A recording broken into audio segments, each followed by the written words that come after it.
Gracias, queridos amigos que nos están sintonizando en internet, en nuestro canal Alan Alduz en YouTube, y nos da mucho gusto darles la bienvenida y que se sientan en su casa, Vida Nueva para Querétaro. Y todos también los que nos acompañan en esta mañana, damos gracias a Dios por su vida. Hoy vamos a hablar de un tema que se llama ¿qué significó la muerte de Cristo? ¿O qué significado tiene la muerte de Cristo? Y voy a pedir que abran conmigo su Biblia en el libro de Mateo capítulo 27. Mateo capítulo 27. Y podamos nosotros aprender algo poderoso, algo precioso de lo que pasó hace 2000 años en la cruz del Calvario.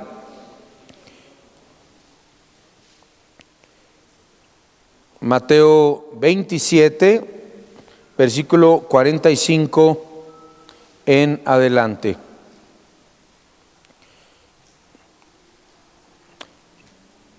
Esto de la tecnología, déjeme aquí nada más encontrar algo importante. Bueno, no lo pude encontrar, no soy tan rápido para esto. Y ok, dice el capítulo 27 en el versículo 45 de Mateo, y vamos a leer hasta el versículo 53, y dice así la Biblia. Mateo 27, 45. Dice: y desde la hora sexta hubo tinieblas sobre toda la tierra hasta la hora novena. Cerca de la hora novena, Jesús clamó a gran voz diciendo: Elí, Elí, lama sabactaní. Esto es: Dios mío, ¿por qué me has desamparado? Algunos de los que estaban allí decían al oírlo: a Elías llama a este. Y al instante, corriendo uno de ellos, tomó una esponja y le empapó de vinagre, y poniéndolo en la caña le dio a beber. Bueno, algo que yo descubrí esta semana es que esta esponja de vinagre era una sustancia que hacían los romanos para calmar el dolor. Haga de cuenta que le estaban dando pastillas para el dolor al Señor, y como Él vino a morir y sufrir en la cruz, Él no quiso mitigar el dolor, Él quiso en sus 5 sentidos llevar el sufrimiento de usted y el mío en esa cruz. Y al instante, corriendo uno de ellos, versículo 49, pero los otros decían: deja, veamos si viene Elías a librarle. Mas Jesús, habiendo otra vez clamado a gran voz, entregó el Espíritu. Y aquí el velo del templo se rasgó en dos, de arriba abajo, y la tierra tembló y las rocas se partieron. Y se abrieron los sepulcros, y muchos cuerpos de santos que habían dormido se levantaron. Y saliendo de los sepulcros, después de la resurrección de Él, vinieron a la santa ciudad y aparecieron a muchos. Y aquí no estamos hablando del video de Thriller de Michael Jackson, donde se levantan de las tumbas. Estamos hablando de algo que verdaderamente sucedió cuando Cristo murió en la cruz del Calvario. El drama más grande que la humanidad haya vivido se llevó a cabo hace 2000 años. Hace 2000 años, en un monte fuera de Jerusalén, llamado el monte Gólgota o el monte de la calavera. Y yo quiero pedirles también a partir de este momento, como les enseñó mi hijo Cristian la semana pasada, lo conocieron, que ya el miércoles se regresa al Instituto Bíblico a terminar su 3er año, pero se queda Estefano con nosotros. Gracias a Dios también mi hijo menor, Axel, muchos no lo conocen, ponte de pie para que te conozcan. Él es mi hijo menor, bueno, de 18 años ya. También acaba de regresar 6 meses estudiando vida cristiana práctica en restauración, y preparándose para entrar al instituto ya en septiembre. También está con nosotros, gracias a Dios, en esta mañana. Que, como les decía, Cristian, celulares en tono de vibrador. Le digo porque escuché su prédica. Pongan en vibrador sus celulares. Dejen que ponga el mío también en vibrador. Es bueno, es que no sé cómo ponerlo en vibrador, pero bueno. Entonces, pero yo creo que en el nombre del Señor no va a sonar. No, sí sé, ya me acordé cómo, ya. Ahí está, tan fácil, tan sencillo. Miren, ya le agarré la onda. Bueno, y que por favor pongan atención a la palabra de Dios. Van a aprender cosas muy interesantes que nunca habían escuchado de la muerte de Cristo, se los aseguro, y van a escuchar acontecimientos que a lo mejor los habían escuchado, pero nadie se los había explicado. Entonces, Cristo muere en el monte llamado Gólgota, el monte de la calavera, y actualmente la mayoría de la humanidad conoce la historia de la muerte de Cristo, pero muy pocos conocen y comprenden su significado. Todos conocen el nacimiento de Jesús, todo mundo lo celebra. Qué raro que hasta los ateos lo celebran, qué chistoso, ¿no? Y hasta se dan regalos en Navidad y no creen en Dios. Y también celebran la Pascua y celebran la cena y celebran la resurrección y Domingo de Ramos. Eso sí, no creen en Dios, pero bien que les encanta salir de vacaciones y todo gracias a Jesucristo, que es ahora nuestro Señor y nuestro Salvador. Ahora, ¿qué acaso no fue solamente Cristo un mártir más en la historia de todos los mártires del mundo? Usted sabía, y la historia nos enseña, y haciendo una investigación, que en los tiempos de Cristo, ¿saben a cuántos hombres crucificaron en el tiempo de Cristo los romanos? 30,000. Existen 30,000 hombres que fueron crucificados en el tiempo de Cristo. Cristo no fue el único, ni los ladrones junto a la cruz crucificados. Antes de Cristo hubo más de 29,000 personas crucificadas. Lo interesante y lo más increíble que a mí me sorprende, me impacta, es porque no conocemos y no hay registro de los 30,000 que crucificaron los romanos. No se sabe el nombre de ninguno de ellos más que el de Jesús. ¿Por qué? Ni siquiera se sabe el nombre del que murió a su derecha ni a su izquierda. Uno les inventaron nombres, Pipi Cigañas o no sé cómo les pusieron a los dos ladrones junto a la cruz, pero nadie sabe el nombre verdadero de estos dos asesinos criminales que estaban muriendo junto a Cristo. Están en el anonimato, solo se recuerda el nombre de Cristo. Ahora, otros grandes líderes y personajes de la historia han muerto y han sido grandes ejemplos de amor, de honestidad, de sacrificio. Entonces, ¿por qué la pregunta? ¿Por qué la historia celebra solamente la muerte de Cristo, de Jesucristo? ¿Cuál es el significado profundo de la muerte de Cristo? Y la respuesta solo la podemos encontrar en este precioso libro que se llama la Biblia. Vamos a hablar del significado de la cruz de Cristo. Usted sabe que desde el Antiguo Testamento está profetizado que Cristo iba a venir a morir por nuestros pecados. En el Antiguo Testamento, en primer lugar, en el libro de Génesis, en el capítulo 3, en el versículo 15, encontramos la primera promesa dada por Dios acerca del nacimiento de su Hijo Jesucristo, y nos dice este versículo. Si no está ahí, déjeme leérselos yo. Génesis 3:15 nos dice así. ¿Hay algún problema con los versículos o sí se van a poder ver? ¿Sí? Ok. Génesis 3:15 nos dice: y pondré enemistad entre ti y la mujer. Fíjese cómo le dice Dios a la serpiente, que hizo caer al hombre y a la mujer. Ahí está.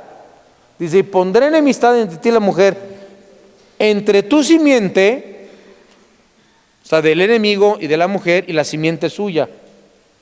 Fíjense cómo le dice, una simiente te herirá en la cabeza y otra te herirá en el calcañar. ¿Sí? Ahora, ¿qué significa esto? Desde Génesis 3 se está profetizando que la serpiente sería herida. Satanás y sus demonios serían heridos, lastimados, derrotados por la muerte del Hijo de Dios, y está hablando de la simiente de María, de Eva, porque nosotros podemos trazar, y la Biblia puede trazar, la simiente de Cristo, la genealogía del Señor Jesucristo, desde Eva hasta María. ¿Sabía usted? Desde Adán hasta José. Se conoce toda la genealogía de Cristo, y es a través de la genealogía de los millones que existieron antes de Cristo, es en la genealogía de María y de José donde viene el Salvador del mundo. Y ya ese versículo lo dice: tu simiente herirá la simiente de la serpiente. Uno te herirá en la cabeza, que es lo más fuerte, lo más duro, córtale la cabeza a la serpiente y está pelas. Y otra te herirá en el calcañar, dice la palabra de Dios. La Biblia nos enseña que la mujer no es la que lleva la semilla. La Biblia nos enseña que la palabra semilla, cuando nos dice en este versículo, tu simiente, la palabra simiente, anótelo por favor, es la palabra sera en hebreo, que significa esperma. Esperma. Y está hablando que no es la mujer la que lleva el esperma, sino el varón, lo cual implicaba que el nacimiento del Mesías sería de carácter sobrenatural. La semilla de la mujer, ¿cómo que la semilla de la mujer? La semilla de la mujer se refiere simplemente al nacimiento virginal de Jesús, profetizado miles de años antes, cumplido en Mateo capítulo 1, en el versículo 18, se cumple la profecía de Génesis 3:15, que nos dice así, Mateo 1:18. El nacimiento de Jesucristo fue así: estando desposada María, su madre, con José, antes de que se juntase, se halló que la semilla, que el Espíritu Santo sembró la semilla, ¿en quién? En Jesucristo. ¿De quién concibió María? Del Espíritu Santo. ¿Sí? Esta promesa también profetizaba que la semilla de la mujer aplastaría la cabeza de la serpiente, Satanás, de Génesis 3:15. Se cumplió cuando Cristo colgaba en la cruz, y podemos ver nosotros en Colosenses, en el capítulo 2 de Colosenses, en el versículo 14 y 15, dice así la palabra de Dios. Colosenses 2:15. Dice así: anulando el acta de los decretos, etcétera, dice, y despojando a los principados, anulando el acta de los decretos que había contra nosotros, que nos era contraria, quitándola del medio y clavándola en la cruz. Versículo 15, y dice,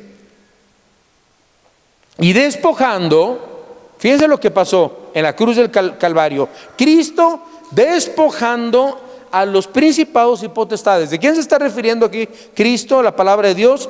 De las autoridades espirituales de maldad de más alta jerarquía. Dice, despojando a los principales y a las potestades, dice la Biblia, Cristo los exhibió públicamente a los demonios, a los principados, a las potestades, públicamente. Cristo, cuando murió en la cruz, venció a Satanás y a sus demonios. Ellos ya están vencidos, ellos ya están derrotados. En este momento ellos ya perdieron la guerra. Cuando Cristo entra a tu vida, Cuando Cristo entra a tu corazón, Él entró a tu corazón como el Rey triunfante, como el Salvador, el Señor, el que ya despojó, el que ya liberó, el que ya triunfó, el que ya vive, el que ha resucitado, el que ha restaurado, el que justifica, el que santifica. Cristo lo hizo en la cruz del Calvario. Nuevas criaturas somos en Cristo, dice la palabra de Dios. Esta serpiente, y vemos nosotros que le corta la cabeza al Señor Jesucristo. En Colosenses se proclama y se dice, publicó y lo hizo público y los exhibió. Eso lo que los exhibió es que los avergonzó. La muerte de Cristo sería el medio por el cual Dios utilizaría para vencer al diablo. Cristo no solo murió por nuestros pecados, Cristo en la cruz del Calvario venció la muerte, venció a Satanás, venció al príncipe de la muerte, al que se le dice en Juan 8:44, no lo busques, Alex, que dice que él es mentiroso, padre de mentira, y es homicida, y ha sido homicida desde el principio. Esta promesa también profetizada de la semilla de la mujer que aplastaría a la cabeza, la vemos cumplida. Y aparentemente también nosotros, yo veo esta, no solamente en Génesis 3:15, también lo veo en la vida de Abraham y de Isaac. ¿Cuántos se acuerdan de Abraham y de Isaac en el Antiguo Testamento? Cuando Dios llama a Abraham para que sacrificara a su hijo Isaac sobre un altar, lo encontramos esto, no los podemos leer, son muchos versículos, es en el capítulo 22, Dios le dice, dame a tu hijo, dame lo que más amas. Y prepara un altar, y un altar de sacrificio, y lo lleva Abraham. Imagínense, de 100 años tuvo a Isaac, lo estuvo esperando toda la vida. Dios le había dicho a Abraham que ese era el hijo de la promesa, que viera las estrellas del cielo. Yo veo aquí los foquitos de este auditorio, hermanos, creo que yo no los podría contar. Pero Dios le dice a Abraham, ve las estrellas de los cielos, y estos foquitos no sé por qué se me asemejan como estrellas, pero yo imagino a Abraham, no había smog, ¿verdad? No había contaminación. Las estrellas se han de haber visto increíbles en el tiempo de Abraham. Y la Biblia le dice, cuenta las estrellas, le dice, así será tu descendencia. Y ya que tiene 100 años y que tiene a su hijo, le dice, quiero que lo sacrifiques. Imagínense la prueba de fe. Y dice la palabra de Dios que mientras Abraham estaba listo para este sacrificio que simbolizaba algo espiritual, donde Dios estaba probando el corazón de Abraham, descubrió de repente que cuando él iba a matar y extender su hijo sobre el altar y enterrarle el cuchillo, Dios dice en su palabra, Dios simboliza algo espiritual, y Dios provee un carnero y no a su hijo Isaac. Dios proveyó un sustituto. Le dijo, no mates a tu hijo. En el árbol aparece ahí atorado un carnero y le dice, ahí está el sustituto. Ya veo que tu corazón es bueno, me amas hacia mí. Pone el sustituto, pone el carnero arriba del altar. Y esto simbolizó en 2 Corintios 5:21, mi querido Alex, ahí vemos nosotros lo que simbolizó este acto en el Antiguo Testamento. 2 Corintios 5:21. 5:21. Ahí está. Al que no conoció pecado, ¿de quién está hablando? Por nosotros lo hizo pecado, para que nosotros fuésemos hechos justicia de Dios en él. O sea, los sacrificios del Antiguo Testamento simbolizaban la sustitución del inocente por el pecador. Un macho cabrío hacía remisión por nuestros pecados en el Antiguo Testamento, no perdonaban nuestros pecados, era un sustituto nada más. Cristo se convierte, y como decía en Génesis 22, ahora Cristo en el Nuevo Testamento, en vez de nosotros morir por nuestros pecados, Cristo muere en una cruz, se convierte en el sustituto para perdonar y librarnos de nuestros pecados, y muere y es sacrificado en la cruz del Calvario. Qué bella y qué perfecta es la palabra de Dios, qué unidad tan increíble. Ahora vamos a ver en el Nuevo Testamento. En el Nuevo Testamento, en Gálatas 3:13, el apóstol Pablo nos revela que Cristo se hizo maldición en nuestro lugar al colgar sobre la cruz. Vean lo que dice, Cristo nos redimió de la maldición de la ley. ¿Por qué dice maldición de la ley? Porque, bueno, ¿saben qué? Dios dejó 10 mandamientos, Dios dejó leyes en el Antiguo Testamento muy difíciles de seguir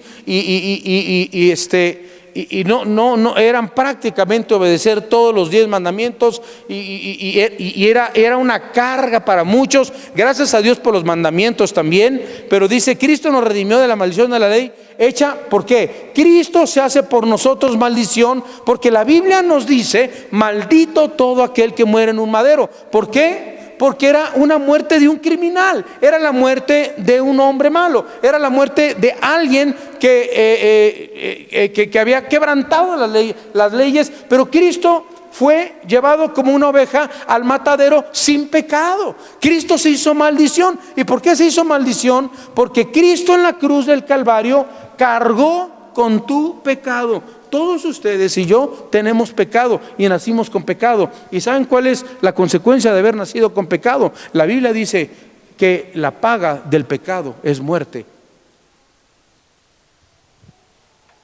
Todos somos culpables de pecado. Todos vamos al infierno y esa es la paga por nuestros pecados. Pero la Biblia dice en Romanos 6:23, dice, pero el regalo, o sea, la paga del pecado es muerte. Muerte significa en la Biblia, no muerte de que ya te moriste y ahí te quedaste en la tumba. No, muerte, ¿saben qué significa en la Biblia? La palabra muerte significa separación. O sea que cuando tú te mueres, no es tu cuerpo es el que se muere, pero tu alma y tu espíritu quedan vivos por el resto de la eternidad y están o en toda la eternidad en el infierno o toda la eternidad están en la presencia de Dios en el cielo. Entonces cuando tú mueres sin Cristo, si tú te vas esta mañana de este lugar, de este auditorio, y no sales con Cristo en tu corazón y no le pides perdón por tus pecados, y hoy en la noche te da una embolia, te atropellan ahí enfrente de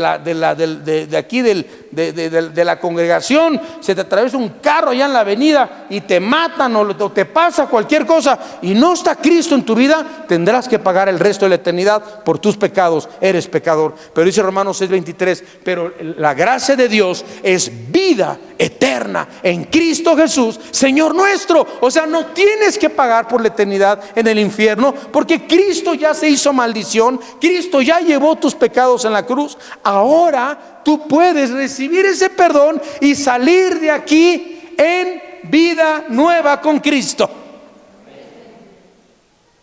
Por eso no les hablo que cambien de religión. Y aquí, ¿qué religión es? Se preguntan mucho, leo en la entrada y dicen, ¿aquí qué religión es? No es ninguna religión. Y como le preguntaron una vez a un pastor, oye, ¿aquí qué es? Pues una iglesia. Y dice, ¿y dónde están todos los santitos? Dice, a las 11 de la mañana llegan.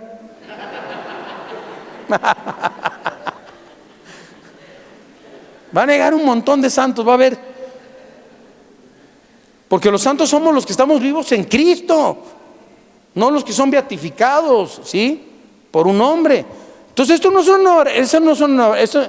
una nueva religión. Aquí yo no vengo a hablarles de que cambien de religión, sino que tengan una relación con Cristo. La vida cristiana es una relación con Jesús. Nacer de nuevo con Jesús. Arrepentirte de tus pecados, entregarle tu vida. Cuando tú aceptas a Cristo, lo aceptas como tu Salvador, pero cuando Cristo ya está en tu corazón, comienza a ser tu Señor, tu jefe, tu gobernante, tu amo, tu todo. Señor, ¿qué quieres que haga? Ya no vivimos para nosotros mismos, sino para la voluntad de nuestro Padre. El apóstol Pedro nos dice en 1 Pedro 3:18, la Biblia nos dice que el justo sufrió por los injustos. Y en Apocalipsis 5:9, Juan nos describe a Jesús como el Cordero. Apocalipsis 5:9 dice, el Cordero que quita el pecado del mundo. ¿Quién es el que quita nuestros pecados? Cristo.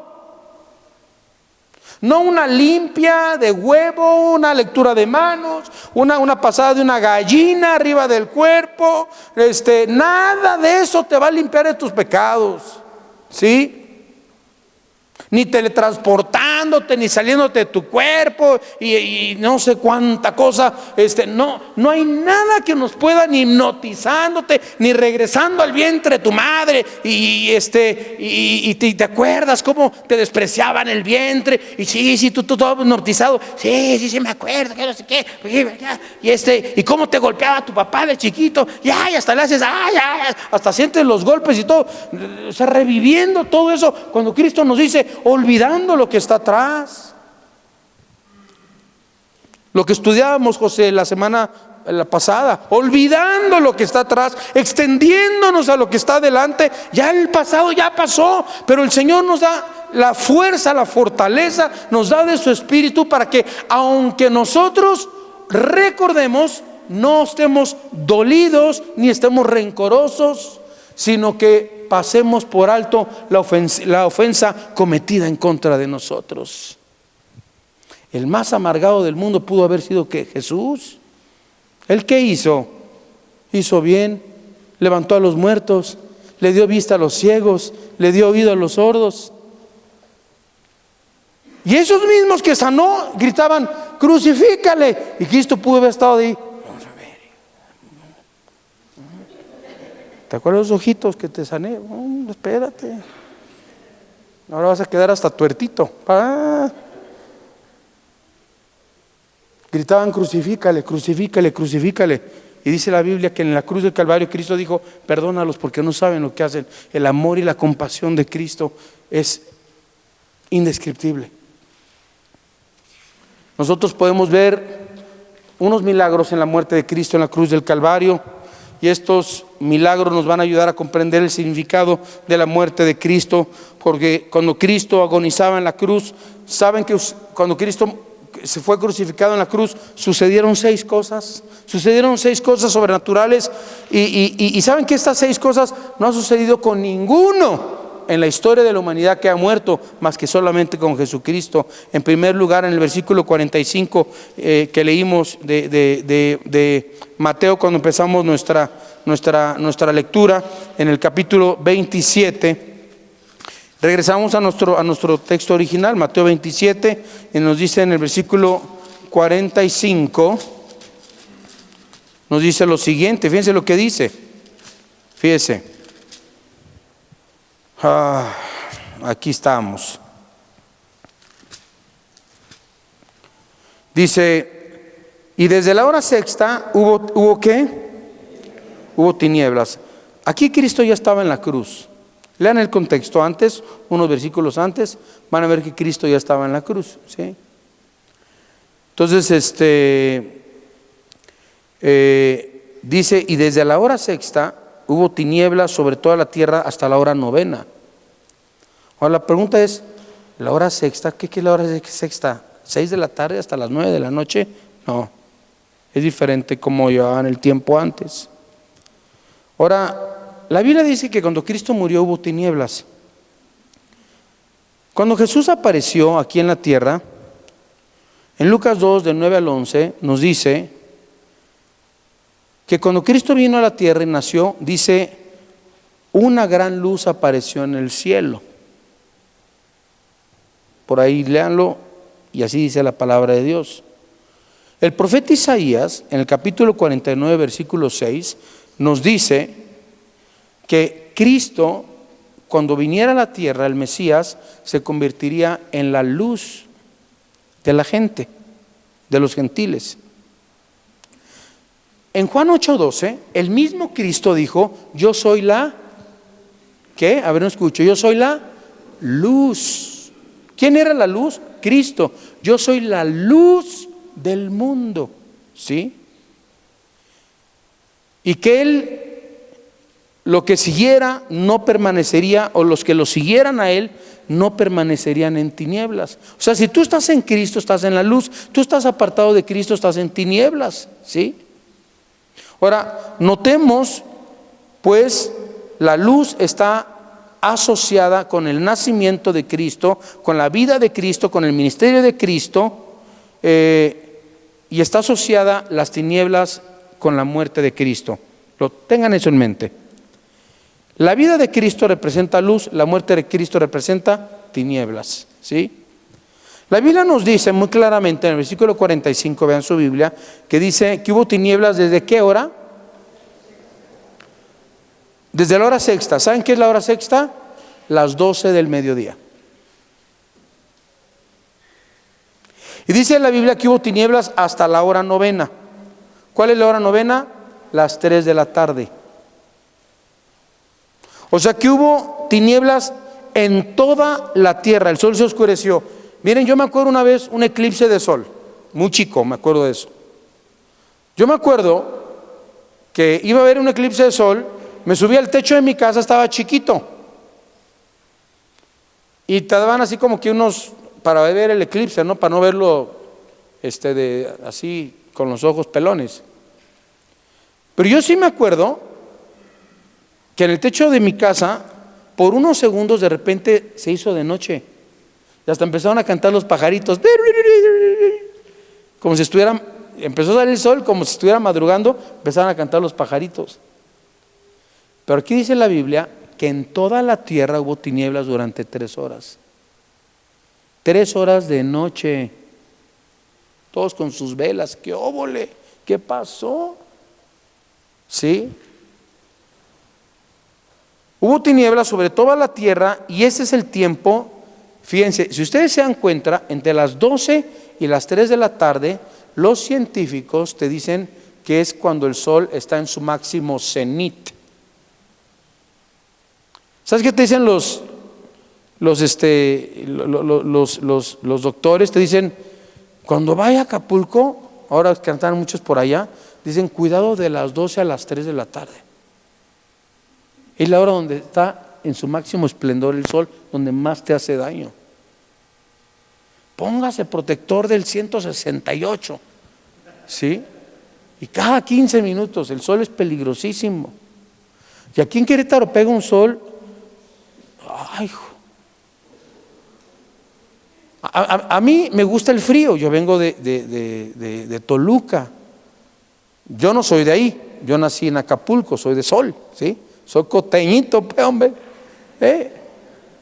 Éramos lancherito por allá. Ahí comenzó mi papá su ministerio. Éramos muy pobres. Vivíamos en la barranca, en la zona más pobre de Acapulco. Mi papá pescaba para darnos de comer. Así estuvimos 20 años. Mi papá predicando y viviendo de fe todos los días, pero eso es otra historia. Y pues esa hora donde pega bien duro el sol, necesitas estar bajo protección. Y ahora que nos venimos aquí a Querétaro, allá en Toluca, como es frío, como es muy alto y está el Nevado de Toluca y bueno, es un poquito diferente el clima, yo toda la vida usé traje, 20 y tantos años de pastor usando traje. Cuando llegué a Querétaro, lo único que dije, gloria a Dios, ya no voy a usar traje, ni corbata. A mí sí me ahorcaba, literalmente me ahorcaba, sentía que me ahorcaban en cada prédica y me salían hasta granitos en el cuello y le digo a mi esposa, gloria a Dios por Querétaro, aquí ya no voy a usar corbata, ¿no? Hay unos que aún a pesar del calor que hace, están así como sauna, pero eso sí, no se quitan la corbata. Le digo, pastor, quítese la corbata. No, casi se persinan como 20. No, la corbata, no. Como si la unción estuviera en la corbata, casi, ¿no? ¿Qué si se quita la corbata, se le va la unción o qué pasa, pastor? ¿Verdad? Yo una vez fui a Colombia a predicar, un calor, miren, no, ahorita estamos como, ¿qué les gusta? 25 grados, por ahí. ¿Cuánto llegará el máximo? 32, 33. Bueno, ahí estaban como a 41 grados en Colombia. No, hombre, así miren, era un calor y los hermanos, pues bueno, en sus posibilidades, es que nosotros estamos acostumbrados a todo, ¿no? me hospedaron en una casa que lo único que había era un ventilador que ni servía, se movía así de esos, que nada, estás esperando que se caiga arriba de ti, estás, ay, hijo, ay, ay, ay, así, clac, clac, clac, clac, clac, clac. Yo me acostaba en el piso literalmente, que estaba frío, así ponía mis cachetes, y agarraba una cubetita, y me echaba agüita así en la cabeza. 40 días, hermanos. Me tocó 40 días ministrando allá en Maracaibo, Colombia. Saludos a Maracaibo, Colombia. Amamos mucho, de verdad, amamos mucho a nuestros hermanos colombianos. Pero allá en Maracaibo, ustedes saben lo que están en Colombia, qué calor hace en Maracaibo, es impresionante, ¿no? Entonces, pues ya me voy a predicar. No, pues yo ya había bajado 2-3 kilos en una semana de tanto sudar. Y llego con una camisa de vestir, un pantalón de vestir, zapatos de vestir. Pero me dice el pastor, ¿no trae corbata? Le digo, no. Y todos los edecanes, todos los de seguridad, todos con corbata. No, yo parecía el rebelde de la iglesia. A ver, tráiganle una corbata al pastor y un saco. No, me trajeron un saco de un hermano y un hermanito que no usaba desodorante, pero bueno, Dios lo bendiga. Me pusieron el saco, me pusieron la corbata, hermanos ministrando así todos los días, ¿no? Pero bueno, vemos que la luz representa la vida de nuestro Señor Jesucristo. Y Cristo, hay que entender a qué hora fue crucificado Cristo. ¿A qué hora fue crucificado? Si a las 12 se fue la luz, ¿quién sabe a qué hora fue crucificado Cristo? ¿Alguien me puede decir? A las 9 de la mañana. A las 9 de la mañana. ¿Cuántas horas estuvo crucificado Cristo? Saquen la conclusión. 6 horas. 6 horas estuvo crucificado Jesús. Entonces, Cristo fue crucificado a la hora tercera, que es las 9 de la mañana, y o sea que durante las primeras 3 horas de su crucifixión hubo luz y las últimas 3 horas hubo tinieblas. Jesús rompió durante estas horas el silencio 3 veces y luego en otra ocasión, en otras ocasiones. En Lucas 23:34, Jesús nos dice en la Biblia que en la cruz del Calvario dijo las únicas palabras que escuchamos de Cristo en la cruz, son las varias que voy a repetir y voy a leerles de la Biblia, que dice: Padre, perdónalos porque no saben lo que hacen. Luego volvemos a oír a Cristo en Lucas 23, en el versículo 43, para salvar al ladrón junto a la cruz, que fue el criminal arrepentido, que dice: entonces Jesús le dijo a Pipis o a Gañas, no sé cuál de los dos era, le dijo: de cierto te digo que hoy estarás conmigo en el paraíso. Y luego tenemos una tercera participación de Cristo hablando en la cruz del Calvario en Juan 19:26, para encargar el cuidado de su madre.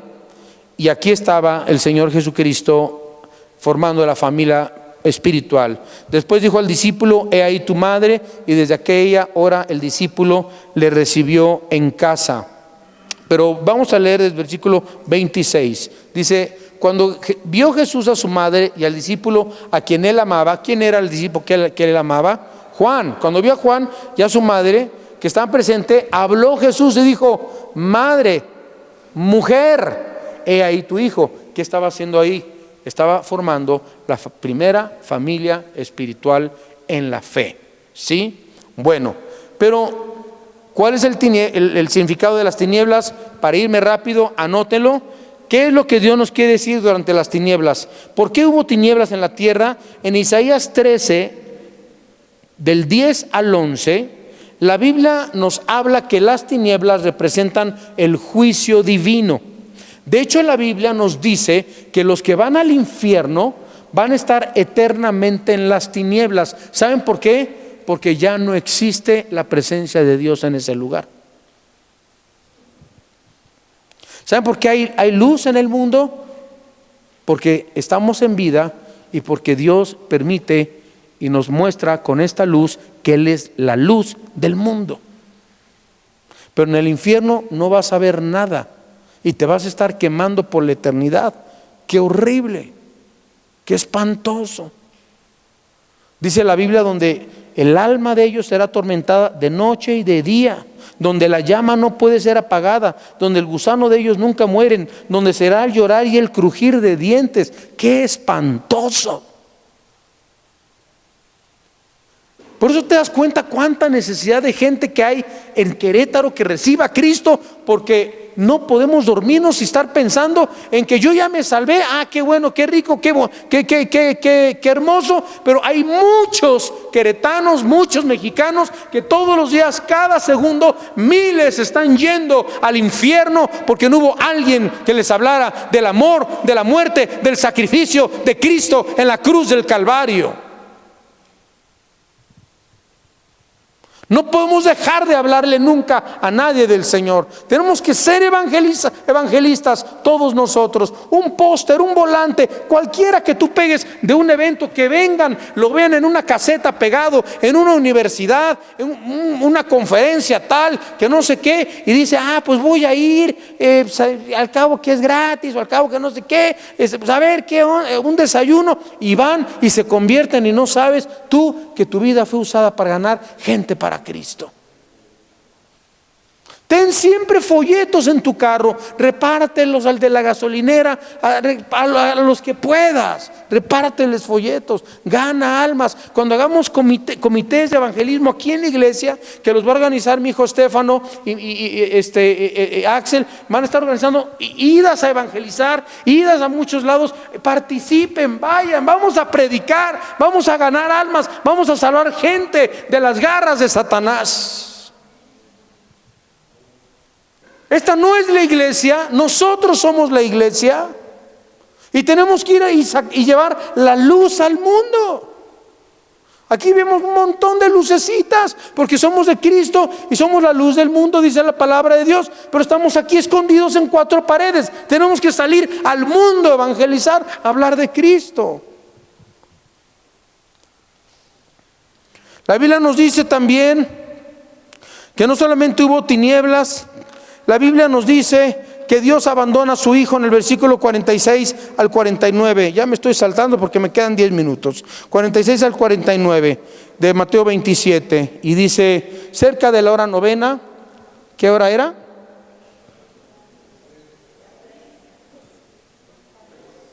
¿Sí? Jesús clamó a gran voz diciendo, Elí, Elí, lama sabactani. Esto es Dios mío, ¿por qué me has desamparado? Dios abandona a su Hijo. ¿Saben por qué Dios abandona a su Hijo?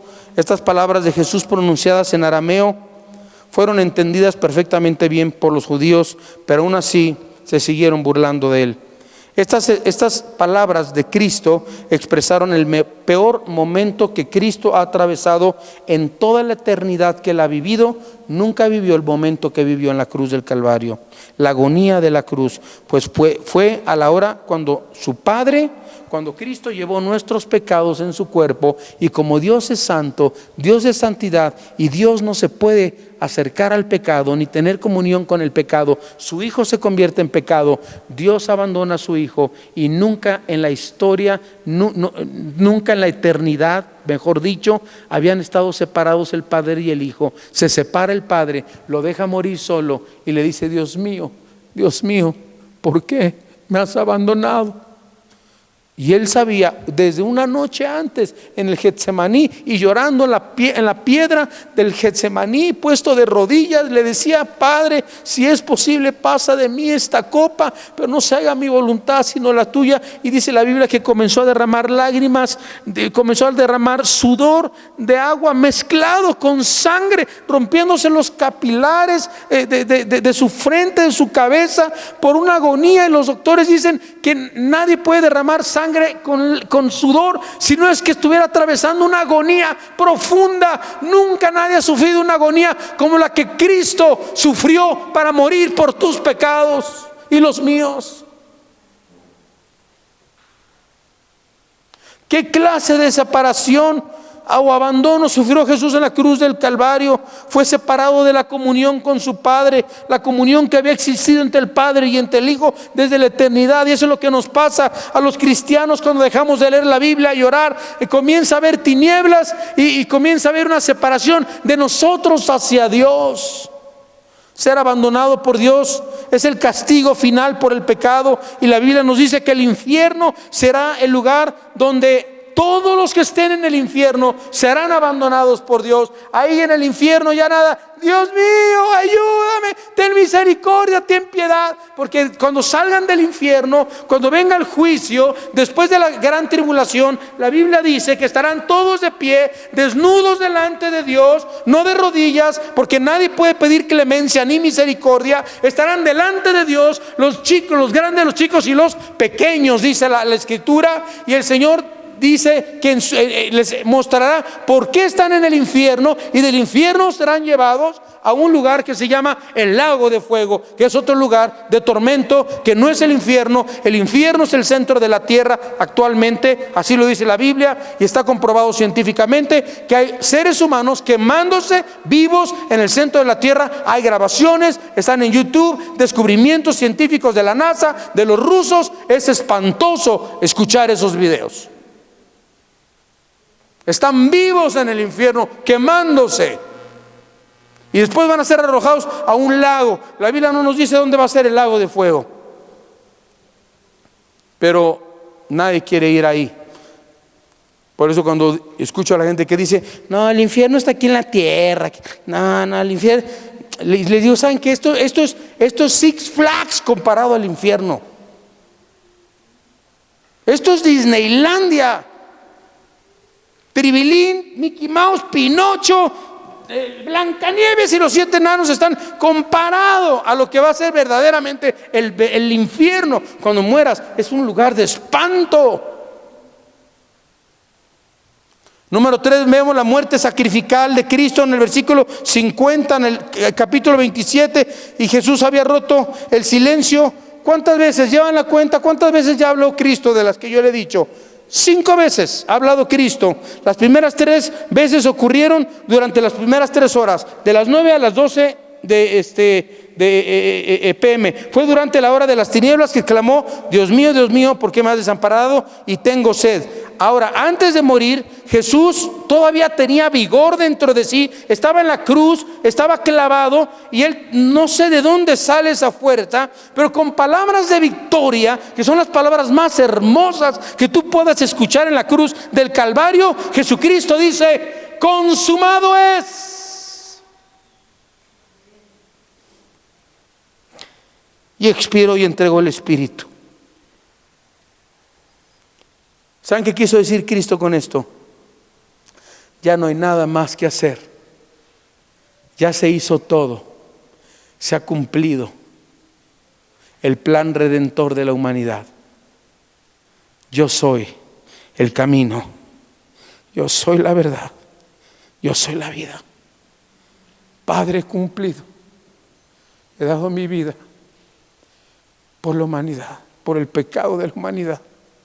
Me has abandonado, pero ahora voy a ti, Padre. Ya no hay nada más que hacer. Y entregó el Espíritu y murió por ti y por mí en esa cruz. Inmediatamente después dice, en tus manos encomiendo mi espíritu.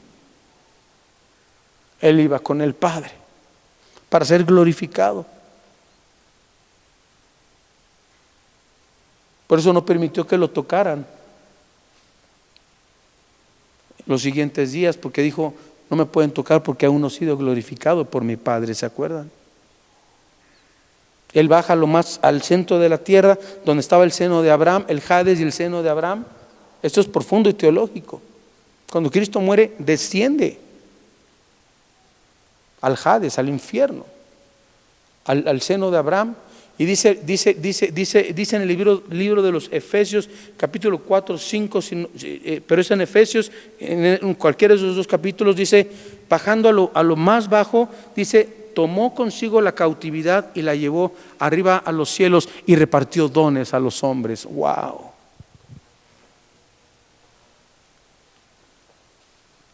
Por eso le dijo al ladrón junto a la cruz, hoy estarás conmigo en el paraíso, porque antes de la muerte de Cristo en la cruz del Calvario, nadie se iba al cielo, todos iban allá abajo, a un lugar que el infierno estaba separado de un lugar que se llamaba el seno de Abraham. Lean la historia en Lucas 16 del rico, de Lucas 19, donde del rico y de Lázaro, donde él veía el rico y Lázaro mueren. Uno era pobre, otro era rico, uno estaba en los deleites de la tierra, otro era pobre. No por ser pobre se fue al cielo, obviamente. La pobreza no tiene nada que ver para irte al cielo. Hay ricos que aman a Dios y se van al cielo también. Hay pobres que también se van al infierno y son orgullosos. Y hay ricos orgullosos y hay pobres orgullosos, y hay ricos orgullosos y ricos pobres, y ricos humildes y pobres humildes. Hay de todo en esta vida. No te lo digo porque el otro día en un semáforo hay tanta gente ya en Querétaro pidiendo dinero, sanos, así. Y yo siempre les tengo que predicar o decirles algo, ¿no? Y les digo, mire, la Biblia dice que el que no trabaje, que no coma. Se dan unas enojadas unos de ellos. Pues ¿cómo quiere que trabaje si no tengo dinero? Le digo, ¿sabe qué?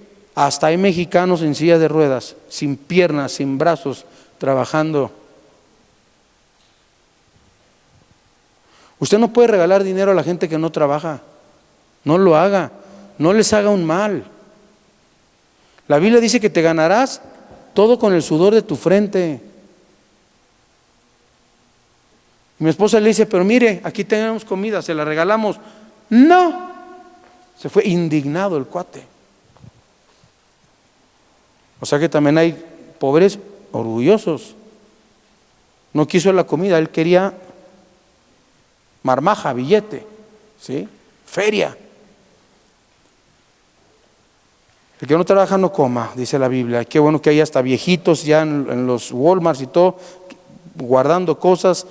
Yo a ellos les doy una buena propina. Me encanta ver a hombres ancianos, gente que no tiene extremidades, trabajando. Hijo, te bendigo en el nombre de Jesús. No, qué bendición. Y hay unos que están ahí en su casa todo el día, perdón por la palabra, pero echados viendo la tele todo el día ahí. Ay, mamá, súbeme de comer, hazme de comer. Ahí están las mamás, ay, a mi hijito es que no encuentra trabajo, que no sé qué. ¿Y cuántos tiene su hijito? 58. Ay, joles. Más codependiente. Y usted le está haciendo un daño tan grande a su hijo. Sáquelo de la casa, póngalo a trabajar, póngale un candado al refrigerador, póngale candados a la despensa. ¿Cuánto que si deja de comer 3 días busca trabajo? El hambre te hace trabajar. La necesidad es trabajar. Pero hay unos flojonazos, chavos, flojonazos en la casa que no hacen nada. Y ahí están las mamás, te dice tus chilaquilitas y él, espérame mamá, estoy viendo el América Cruz Azul. Aguanta. Todo hasta le dice que aguante.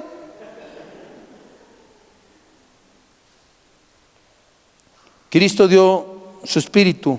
Versículo 51, el velo del templo se rasgó. ¿Se acuerdan que antes había un templo que fue destruido 70 años después de que Cristo se fue de la tierra por el emperador Tito? Que ahorita, es ahorita donde está en Jerusalén, la mezquita de Omar, una mezquita musulmana. Ahí estaba el templo que construyó Herodes y que construyó Salomón. El segundo templo fue destruido en el año 70 después de Cristo, cuando Cristo dijo, este templo será derribado, ¿sí? Y no quedará piedra sobre piedra.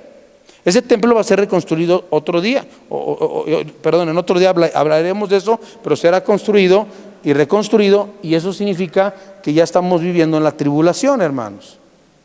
Aguas, cuando escuchen que se está reconstruyendo el templo y no te fuiste con el Señor, ya te quedaste en el rapto. A nosotros no nos va a tocar ver eso. Eso va a ser el inicio de la tribulación, cuando el anticristo comience a gobernar. Y dice la Biblia que en el templo había un lugar que se llamaba el lugar santo, y entrabas más hacia adentro y había el lugar santísimo. En el lugar santísimo solo se podía entrar, estaba la presencia de Dios, acuérdense. Se podía entrar una vez al año, solo el sumo sacerdote.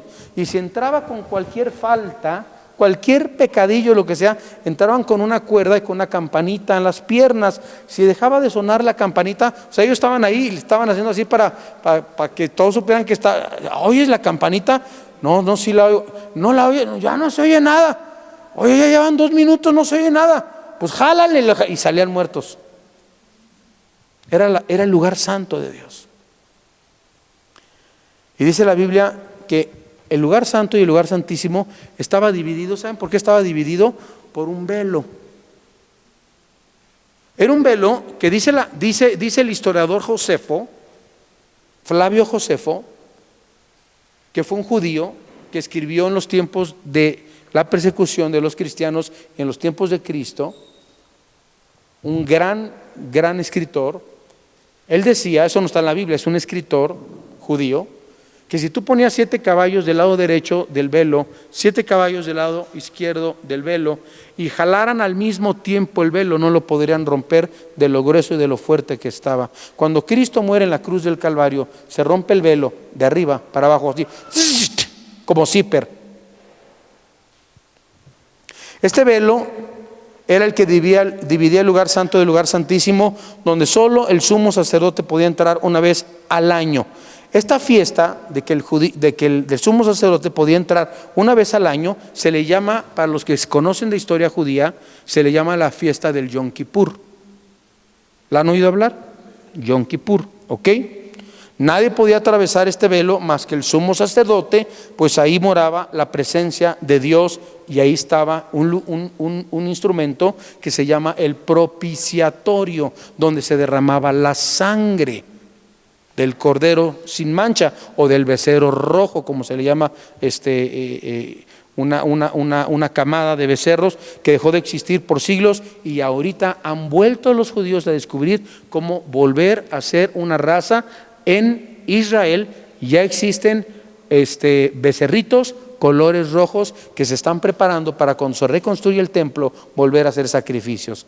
Qué impresionante es la palabra de Dios. Los judíos están a punto de no sé qué va de reconstruir ese templo. Ya están las piezas, ya está todo. Ya nada más falta tener el lugar para armarlo. Yo no sé cómo le van a hacer. No sé si se va a tragar la tierra el templo, no, que hay ahorita.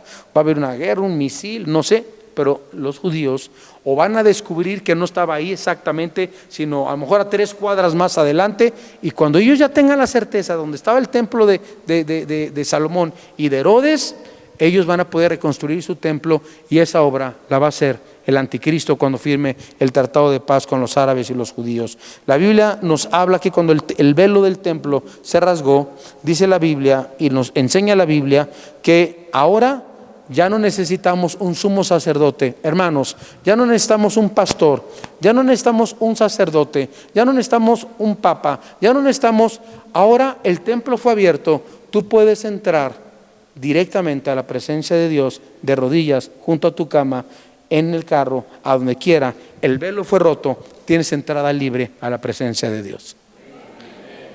Dele la gloria al Señor, aleluya.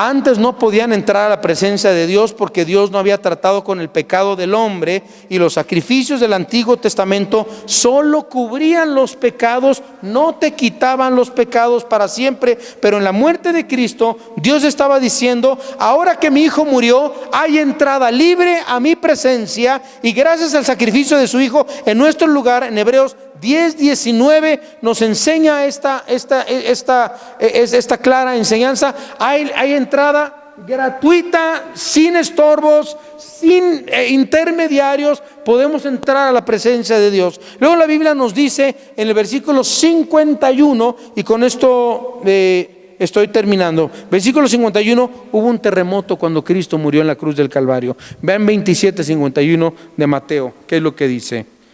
Y dice que un gran terremoto sacudió la ciudad de Jerusalén durante la muerte de Cristo, causando que todas las rocas se partieran a la mitad. Ahora, en el Antiguo Testamento, ¿saben qué representan los terremotos en la Biblia? ¿Se han preguntado? En Jeremías 10:10 nos enseña que los terremotos hablan de la ira de Dios. ¡Qué interesante!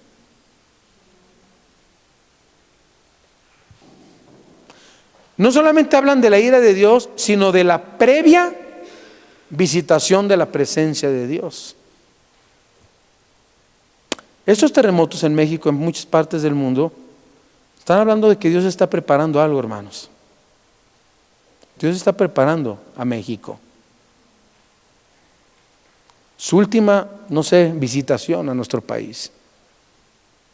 Jeremías 10:10, Isaías 24 también lo enseña. La Biblia dice en Isaías 24, 19 al 20, ¿saben que la Biblia dice que algún día el mundo entero será sacudido por un terrible terremoto con grados de destrucción mundial? Ustedes saben que el terremoto más fuerte que ha habido en la historia de la humanidad es de 9.7 grados. ¿Saben que el más alto y más fuerte que ha habido en la Ciudad de México es de 8.6, si no me equivoco? ¿Sabían ustedes que si hubiera un terremoto en la Ciudad de México de 10 grados, sería la destrucción total de toda la República Mexicana y de Estados Unidos y de Centroamérica y de Sudamérica? De 10 grados. Está comparada a una de las más potentes y más grandes bombas nucleares jamás construidas por el hombre, detonada en el centro de la Ciudad de México.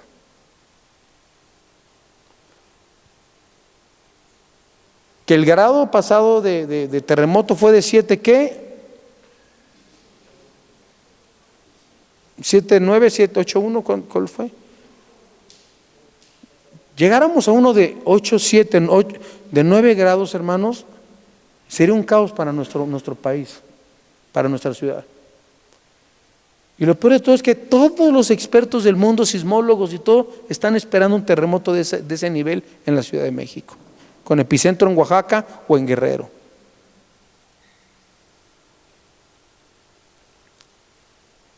Gracias a Dios en Querétaro no tiembla. O tiembla bien poquito. Pero cómo llueve cuando llueve, y cómo hay sol y cómo... Pues no teníamos que tener todo, ¿no? Esta es la tierra prometida, no cabe duda. Querétaro, ¿no conocen la tierra prometida? Vengan a Querétaro. Bueno, me dicen que antes era más, ¿verdad? Entonces, ese terremoto, el día de la crucifixión, Dios le estaba mostrando al mundo lo que iba a suceder por segunda vez. Y esto nos lo explican Apocalipsis 6, 12 al 13, en Hebreos 12. Y en último lugar, y con esto termino, y si me quieres acompañar, querido Alberto, me encanta hablar de la palabra y escuchar cómo toca nuestro hermano Alberto ese piano tan bonito. Imagínense cuando tengamos el piano, el que les digo, el grande. Tú dices el primero, gloria a Dios, ¿verdad? La resurrección de Cristo es nuestra esperanza más grande que Dios nos ha dado de volver a vivir con Él, y Él también es la piedra fundamental del cristianismo. En Juan 11, 25 al 26, nos dice así la palabra de Dios: yo soy la resurrección y la vida, el que cree en mí, aunque esté muerto, vivirá. La Biblia nos dice en el versículo 52 al 53 que se abrieron los sepulcros. ¿Se acuerdan de ese versículo que leímos al principio? No todos los santos se separaron de los sepulcros, pero se abrieron los sepulcros y de repente empezaron a salir cuerpos. ¡Ay! Oscuridad, terremoto, tinieblas, ¿no? Se abren los sepulcros, terremoto, tiembla, salen de los... Imagínense el escenario. Me encanta el versículo que cuando pasa todo eso, voltean los soldados romanos y dicen, lo ven a Cristo y dicen, verdaderamente este era el Hijo de Dios. Así dijeron.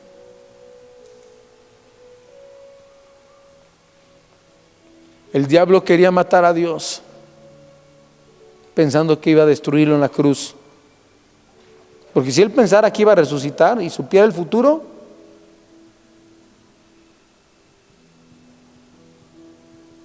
no hubiera procurado la muerte de Cristo. Él quería acabar con Cristo. Y el diablo no sabía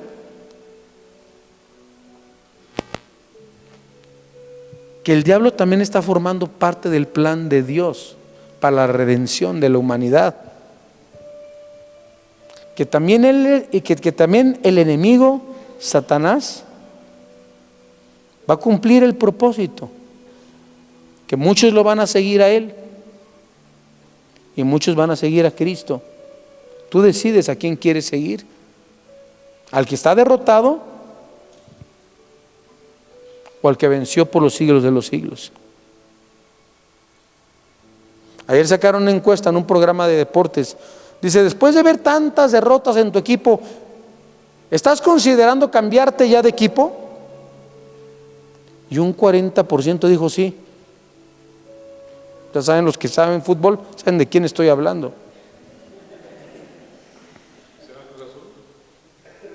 ¿Seré yo maestro?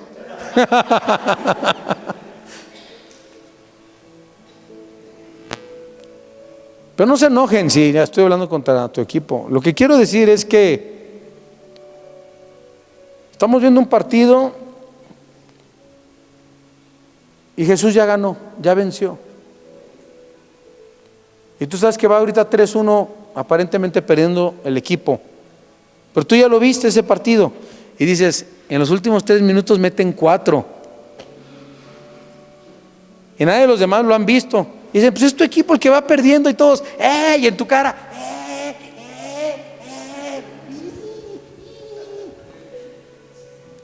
y tú, tranquilos. Sabes que en el minuto 87, 3-1, 3-2, 3-3, penal, faltando el último segundo del minuto 94. Y tú, y todos, no, que no la meta, que no meta el gol de campo, que no. Y en un segundo, porque está jugando a básquetbol, falta un segundo, desde el otro lado yo he visto que así nada más le avientan la bola y todo así, y nada más necesita 2 puntos para ganar, y ese punto es de 3. ¡Oh! Se acabó, ganó. Y tú sabes que Cristo ya ganó. Ya vimos la película. Cierra tus ojos. Esta resurrección parcial que nos habla el versículo 52 y el versículo 53 fue una resurrección parcial, queridos hermanos, amigos. Pues no todos los santos del Antiguo Testamento resucitaron, sino solo algunos para cumplir la fiesta de los primeros frutos, dice la Biblia, en Levítico 23:30. Si notamos en estos versículos, estos santos resucitarán después de la resurrección de Cristo. ¿Por qué? Porque dice la Biblia en 1 Corintios 15:20 que Cristo es el primer fruto y las primicias. La resurrección de Cristo es nuestra esperanza más grande de que Dios nos ha dado de volver a vivir con Él, y es también la piedra fundamental del cristianismo. ¿Qué representa la cruz? La santidad de Dios. Cuando Cristo es abandonado al momento de llevar nuestros pecados. ¿Qué representa la cruz? Número 2, la ira de Dios manifestada en las tinieblas y en el terremoto. De acuerdo a Romanos 1:18. ¿Qué representa la cruz? Número 3, el amor de Dios al permitir que su Hijo muriera en nuestro lugar. Juan 3:16. Número 5, ¿qué representa la cruz? La profundidad del pecado al tener Jesús que pagar con su muerte. Romanos 6:23. ¿Qué representa la cruz? Número 6, el único camino a la salvación. Pues sin derramamiento de sangre no hay remisión de pecados, dice la Biblia. Y finalmente, número 7, ¿qué representa la cruz? La única manera de hacer la paz con Dios. Colosenses 1:20 al 21. Yo te quiero invitar, amigo, amiga, que hoy, el día de Pascua, el día de resurrección, tenga la mejor Semana Santa de tu vida, entregándole tu vida a Jesús como tu Señor y tu Salvador, pidiéndole que entre a tu corazón, pidiéndole que perdone todos tus pecados y que te libres de la condenación eterna en el infierno. Y que hoy puedas salir con Cristo, con la garantía de que tus pecados son perdonados y que Cristo pueda reinar y pueda vivir a partir de hoy en tu corazón. Te tienes que arrepentir, tienes que pedirle perdón, tienes que pedirle a Jesús que te lave con su sangre preciosa. Por eso yo les invito a los que quieran recibir a Jesús desde su lugar, repitan esta oración. Repitan esta oración.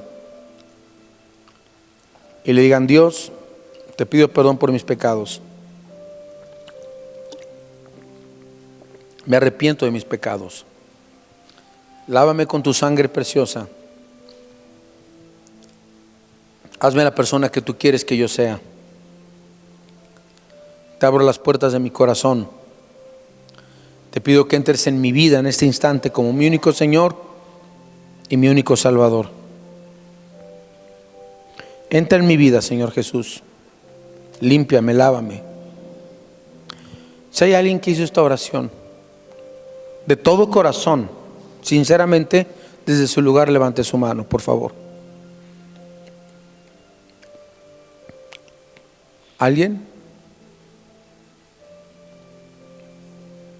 Damos gracias a Dios por la vida de todos ustedes, y que este día, antes de despedirnos de este lugar, tengan un lindo día recordando que estamos celebrando la resurrección de Cristo. Amén. Melesio.